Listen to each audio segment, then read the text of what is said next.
There's no thrill like discovery.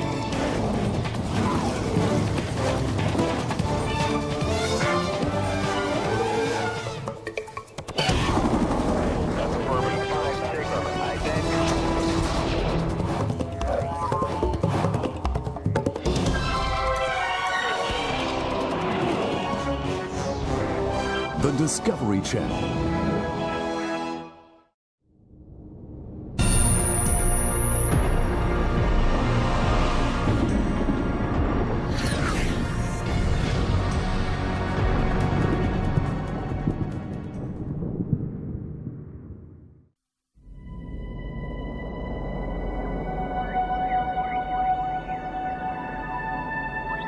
Ele controla cada movimento que fazemos.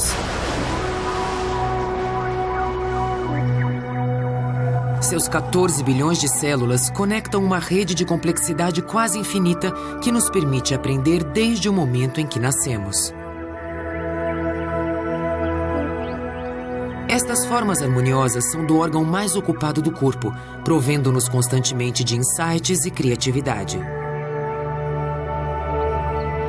Conheça os segredos da nossa mente explorando o cérebro a seguir na Enciclopédia do Corpo Humano.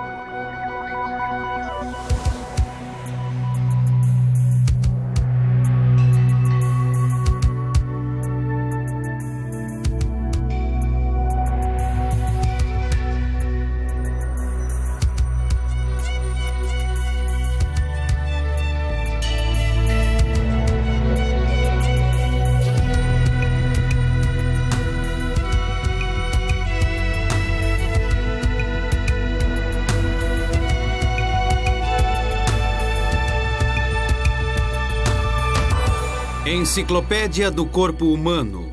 O cérebro. Penso, logo existo. Esta é a morada do pensamento humano e de nossa consciência. O cérebro humano é o pináculo da evolução, o único objeto ciente da própria existência. É também o centro de uma complexa operação de coleta de informações, que utiliza a janela límpida dos olhos, os sentidos para captar os sons e odores suaves que nos cercam, os órgãos do tato que se aglomeram nas pregas sensíveis dos lábios e em cada centímetro da pele. Ele nos alerta sobre o vento morno ou a friagem da neve, sobre o mais leve toque ou uma pontada de dor. Esses sinais espalham-se ao longo da superautoestrada de informações do corpo, a medula espinhal. Este feixe de nervos delicados é protegido por uma armadura, a coluna vertebral.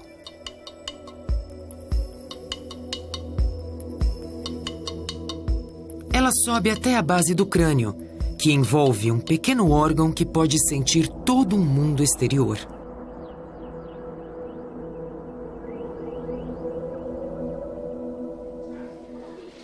Brian e seus colegas não se dão conta do funcionamento desse tesouro e de suas preciosidades. Ao contrário de outros órgãos do corpo, não podemos sentir ou monitorar facilmente a incessante atividade cerebral. Mas ela é a chave do sucesso da humanidade. Conseguimos dominar o mundo não pela força ou velocidade, mas sim pelo desenvolvimento desse órgão tão especial. Podemos pensar em símbolos abstratos, como linguagem ou matemática, e acumular conhecimentos de uma geração a outra. O poder do cérebro não é evidente à primeira vista.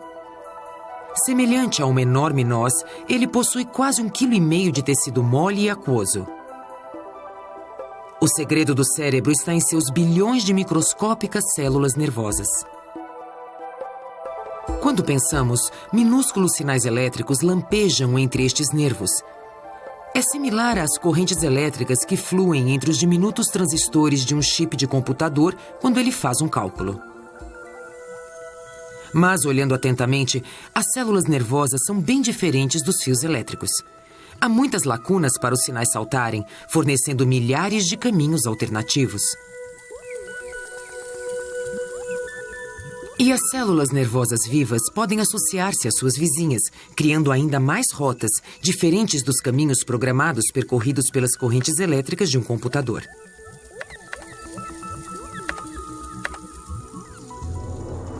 O sistema nervoso é uma das primeiras partes do corpo a se formar. Apenas 3 semanas após um óvulo humano ter sido fertilizado, algumas das células desenvolvem-se numa tumefação distinta, que se transforma no cérebro e na medula espinhal. Durante os 2 meses seguintes, o sistema nervoso se desenvolve numa velocidade surpreendente.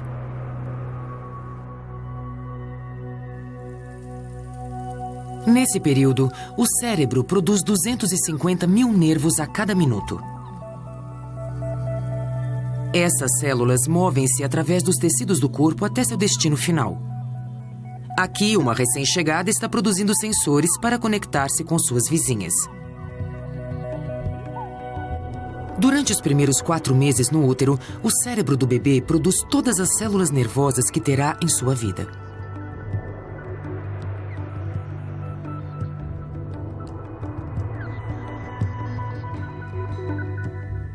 Cinco meses antes do nascimento, 14 bilhões de células cerebrais já estão formadas. E ainda depois do nascimento, conexões vitais entre essas células estarão faltando.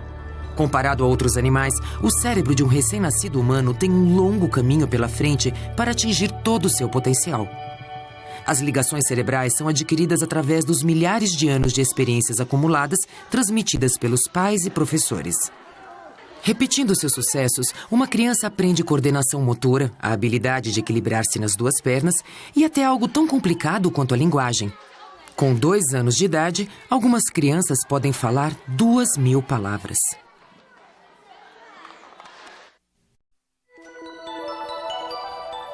À medida que aprendemos, modificamos a estrutura do cérebro. Todas as partes do cérebro são ligadas por estes feixes de fibras nervosas que se cruzam como linhas telefônicas. Cada vez que repetimos uma ação ou palavra, a conexão que estamos usando torna-se mais forte. Então, conforme adquirimos novas habilidades ou conhecimentos, literalmente reconectamos nosso cérebro. Essas reconexões tornam os humanos notavelmente flexíveis naquilo que podem aprender. É uma razão do nosso sucesso como espécie. Essa reconexão ocorre dentro do lobo frontal, é a parte do cérebro que pensa.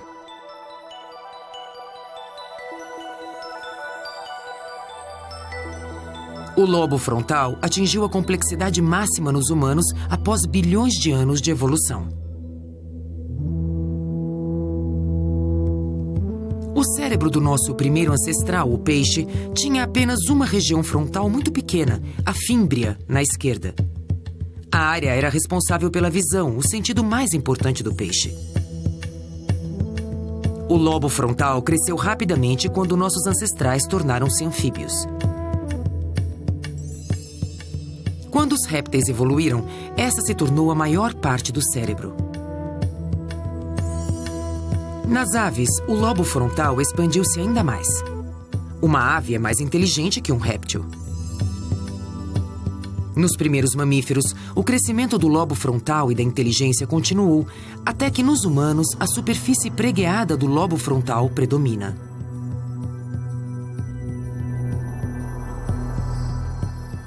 Mas escondido dentro, mais abaixo, ainda temos o cérebro do nosso ancestral, o peixe, cumprindo suas velhas funções. Essa região mais baixa do cérebro mantém nosso coração batendo e nossos pulmões respirando. O cerebelo, que tem o formato de uma couve-flor, mantém o equilíbrio do nosso corpo. O cerebelo humano é o mais complexo no reino animal, talvez devido ao fato de ser mais difícil equilibrar-se em 2 pernas do que em 4. Sem o cerebelo, teríamos de nos concentrar para ficar eretos e para dar cada passo.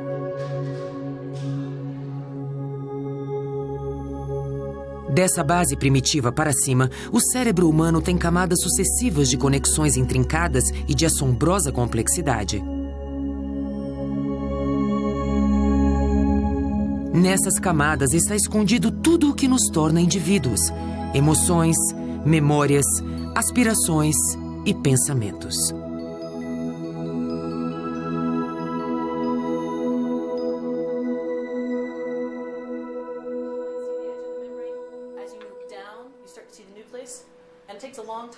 O cérebro humano atingiu sua atual complexidade e tamanho em apenas 5 milhões de anos, desde que a linhagem humana separou-se do chimpanzé. A história da evolução do cérebro é revelada através de alterações no crânio.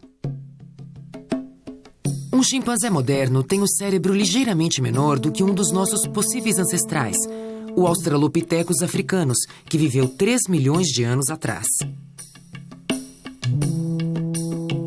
Há 2 milhões de anos, um humano com um cérebro maior surgiu. Esse povo fez as primeiras ferramentas.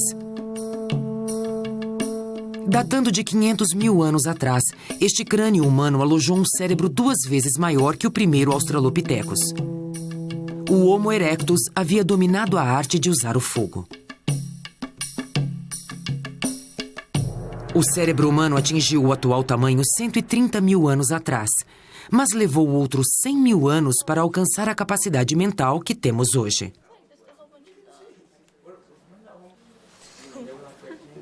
Uma criança 35 mil anos atrás poderia aprender facilmente tudo o que fosse necessário para sobreviver na sociedade de hoje. As características humanas que então evoluíram, a autoexpressão e a curiosidade, ainda são o alicerce da sociedade.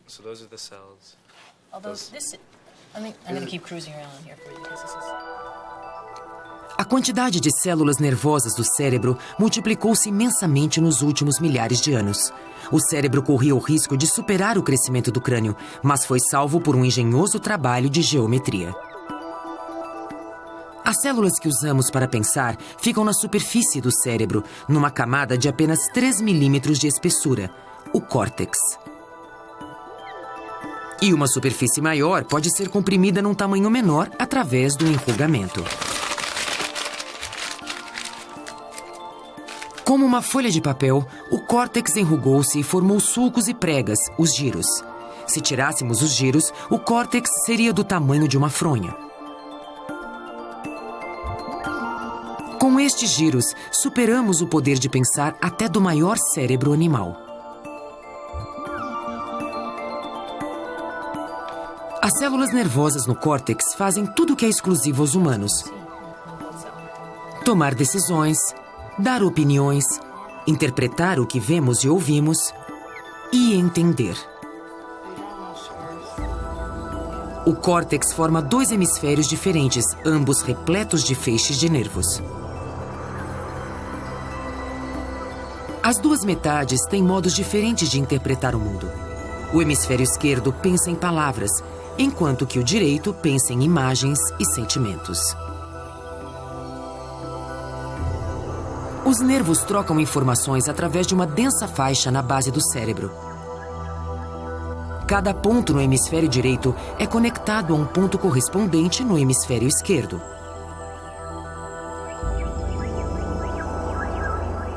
Se a palavra água aparece no hemisfério esquerdo, então o hemisfério direito tem uma imagem de água.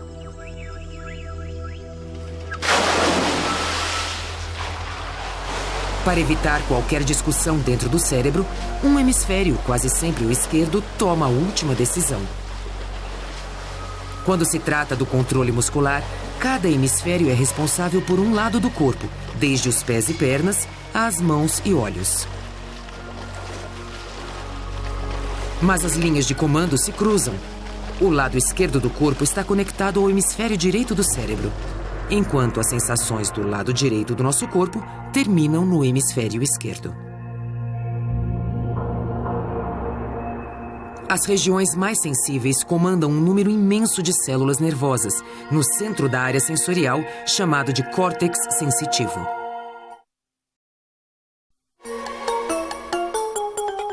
Essa estranha figura mostra como o cérebro acha que deve ser o seu corpo. Partes altamente sensíveis aparecem grandes na visão que o cérebro tem do corpo.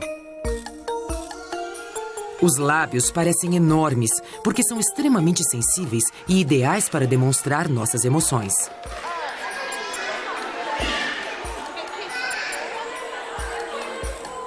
crianças usam instintivamente os lábios para explorar o mundo à sua volta.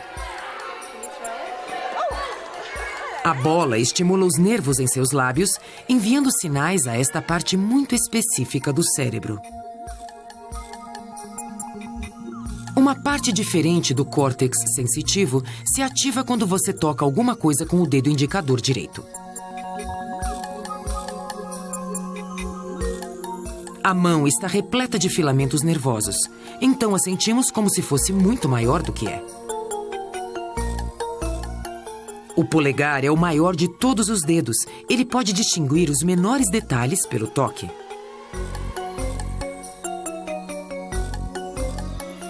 O dorso da mão estimula bem menos células nervosas no córtex do que a palma.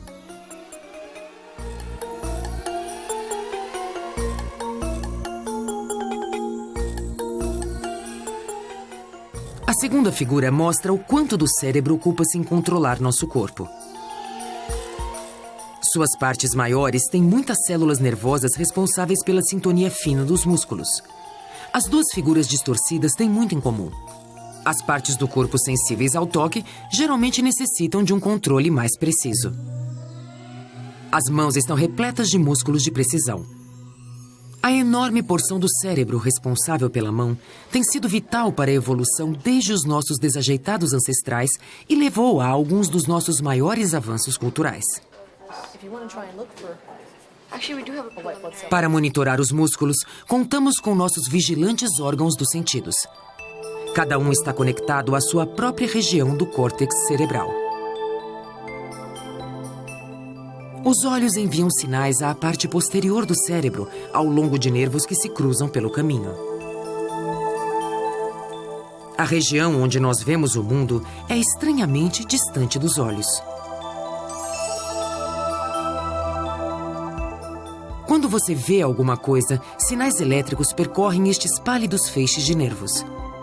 Eles carregam mensagens codificadas através dos hemisférios cerebrais até a parte posterior do córtex. Esta tomografia mostra a atividade elétrica na parte do cérebro onde as mensagens são recebidas. O ouvido nos mantém em contato com qualquer som emitido e com mensagens de nossos semelhantes. Os sons são amplificados e detectados por um microfone natural. Seus sinais, sensatamente, são analisados na região do cérebro bem próxima ao ouvido.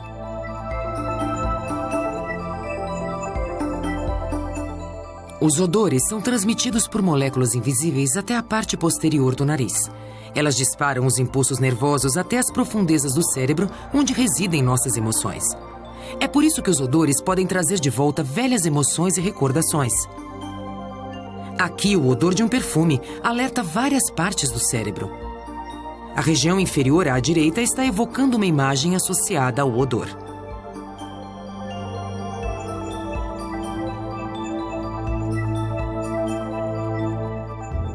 Os caminhos inconscientes que ligam nossos sentidos ainda são inexplorados. Não entendemos como o córtex reúne as respostas dispersas dos nossos sentidos para criar uma imagem do mundo à nossa volta.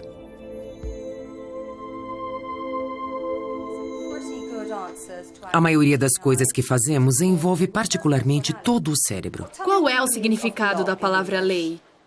Até algo tão simples quanto responder a uma pergunta. Muito bem. Nós precisamos ouvir as palavras, entendê-las, consultar nossa memória e então dar a resposta. Uma vez que fortalece caminhos especiais através do cérebro, a linguagem moldou o nosso modo de pensar.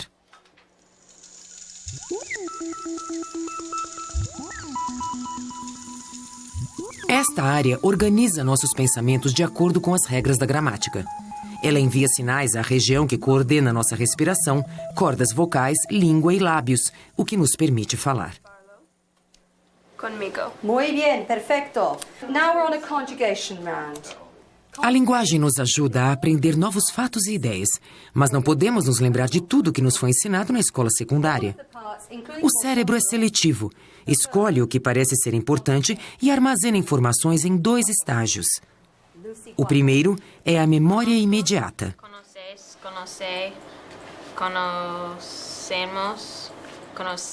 Ao ouvir uma palavra nova, você pode lembrá-la por alguns segundos, mas ela logo desaparecerá gradualmente, a menos que seja arquivada na memória permanente. For the point.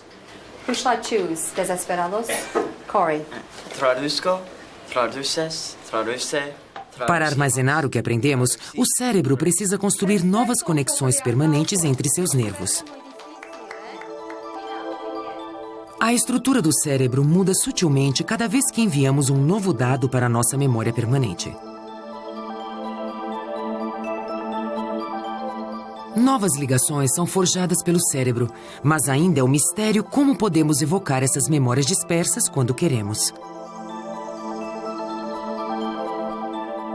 Yours, Mr. Johnson. Com repetição constante, as memórias tornam-se mais profundamente gravadas. O cérebro pode ensinar a si mesmo, repetindo mentalmente palavras e fatos.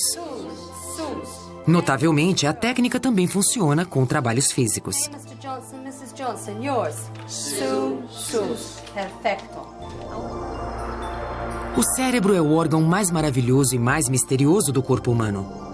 Os cientistas ainda têm de descobrir a função de cada giro e sulco e como essa massa de células nervosas cria a inteligência, a consciência e a autopercepção.